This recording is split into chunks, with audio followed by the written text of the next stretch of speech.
Indian premiere League दुनिया की highest revenue generating league है। The league is held every year and till date 14 seasons खेले जा चुके हैं और अभी 15th सीजन ऑन गोइंग है। क्योंकि ये लार्जेस्ट क्रिकेट लीग है, अकॉर्डिंगली ये लार्जेस्ट रेवेन्यू भी जनरेट करती है through its business model and strategies.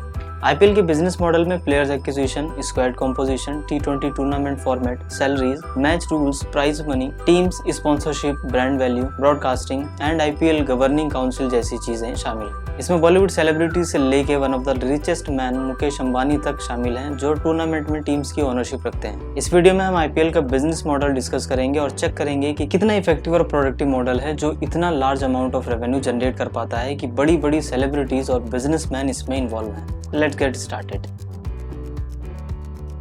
IPL world की one of the largest league है और सर्टेनली एक ऐसा बिजनेस है जिसके बारे में हम में से बहुत से लोग जानना चाहते होंगे। ये large amount of revenue generate करता है, इसीलिए मैं इसके बिजनेस मॉडल को डिकोड करने वाला हूँ ताकि आप भी समझ पाएं कि कैसे ये लीग रेवेन्यू जनरेट कर रही है। आईपीएल में बहुत बड़ा अमाउंट इन्वॉल्व होता है, तो हमें ये डाउट होना ही नहीं चाहिए कि इसमें फाइनेंशियल एस्पेक्ट्स अटैच्ड नहीं है। तो शुरुआत करते हैं आपके सबसे बड़े सवाल से कि आईपीएल रेवेन्यू कैसे जनरेट कर पाता है।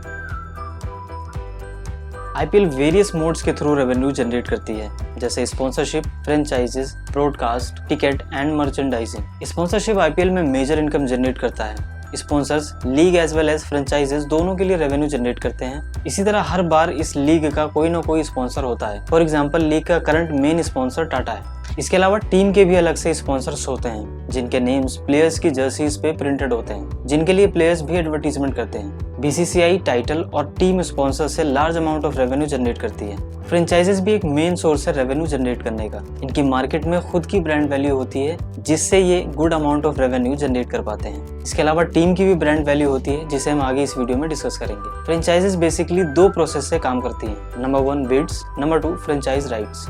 हम सब मैच के लाइव टेलीकास्ट देख पाते हैं टेलीविजन एज वेल एज हमारे मोबाइल फोन पर। चैनल्स जो हमें लाइव एक्शन प्रोवाइड करते हैं उन्होंने ब्रॉडकास्टिंग राइट्स परचेज कर रखी होती हैं, क्योंकि टीवी ब्रॉडकास्टिंग राइट्स परचेज करने के बाद ही लाइव स्ट्रीम के परमिशन मिलती है।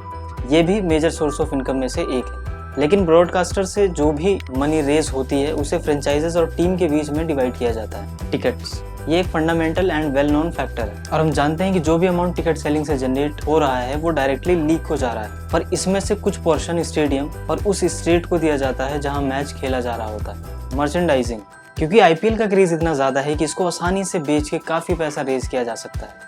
आइए अब इसके रेवेन्यू को डिस्कस करते हैं। इसमें दो तरीकों से रेवेन्यू जनरेट किया जाता है। पहला है सेंट्रल रेवेन्यू, जिसमें TV broadcasting rights and sponsorship rights शामिल है। Number 1 TV broadcasting rights. जैसा कि मैंने पहले भी बताया है कि आईपीएल लाइव स्ट्रीम तभी हो पाता है जब broadcasters global broadcasting rights acquire कर लेते हैं। इससे एक अच्छा रेवेन्यू का पोर्शन जनरेट होता है। इसके अलावा TV channels live cricket match को कवर करती हैं और ओवर के बीच में ऐड चलाती हैं, जिससे इन टीवी चैनल्स को इनकम होती है। इस इनकम को फ्रेंचाइज और बोथ टीम्स जो उस टाइम ग्राउंड पे खेल रही होती हैं और आईपीएल के बीच बांटा जाता है। टीवी चैनल्स टीवी ऐड का शेयर आईपीएल को दे देती हैं, फिर आईपीएल अपना शेयर रखने के बाद इस अमाउंट को दोनों फ्रेंचाइजेज ऑफ आईपीएल टीम में डिस्ट्रीब्यूट करता है। यही रीजन है कि फ्रेंचाइजेज चाहती हैं कि उनकी टीम ज्यादा से ज्यादा मैचेस खेलें। Number 2 sponsorship rights. बीसीसीआई और आईपीएल ऑर्गेनाइजिंग कमेटी को स्पॉन्सरशिप्स ऑफ आईपीएल से जो भी अर्निंग होती है वो एक सेंट्रल पूल में एग्रीगेट होता है और बाद में एक साइजेबल परसेंटेज को इक्वली डिस्ट्रीब्यूट किया जाता है फ्रेंचाइजेस के बीच में। इस अमाउंट का एक हिस्सा प्राइज मनी में भी ऐड किया जाता है। रेवेन्यू जनरेट करने के तरीकों में दूसरा है लोकल रेवेन्यू। दूसरे स्मॉल रेवेन्यू को इसमें कंसीडर किया जा सकता है, which can include ticket sales. Tickets के सेल से हुए रेवेन्यू को 2 playing teams and IPL organisers के बीच में डिस्ट्रीब्यूट किया जाता है। 80% ऑफ टोटल स्टेडियम टिकट्स का रेवेन्यू फ्रेंचाइज को, वहीं 20% आईपीएल ऑर्गेनाइजर्स को जाता है। Gate pass sale. Gate pass sale से हुए अर्निंग फ्रेंचाइज ओनर्स के लिए मेजर सोर्स ऑफ इनकम है। Local sponsorship of the team. इसमें फ्रेंचाइजेस कोशिश करती हैं कि वो अर्न करें from the different brand available in the market and popularity of the team sale. Merchandise. Franchises merchandise sale करती हैं like T shirts and caps through their website and other channels, और ये स्ट्रीम एक बड़ा revenue stream हो सकता है depending on the fan following of the team. Player trading. Player trading भी आईपीएल में ऑब्जर्व किया गया है। इसमें डिफरेंट फ्रेंचाइजेस के बीच में बहुत सारे प्लेयर्स ट्रेड किए जाते हैं। इससे फ्रेंचाइजेस नीट प्रॉफिट बनाते हैं क्योंकि वो प्रीमियम चार्ज करते हैं उन प्राइसेस पे जिस पे उन्होंने प्लेयर्स को बाई किया था। कंक्लूसिवली ये आईपीएल बिजनेस मॉडल के कुछ मेन पॉइंट्स हैं जिनके बारे में आपको जानने की जरूरत है। और अब आप समझ गए होंगे कि आखिर सेलिब्रिटीज और अंबानी जैसे बिजनेसमैन ने आईपीएल में टीम बाई क्यों की।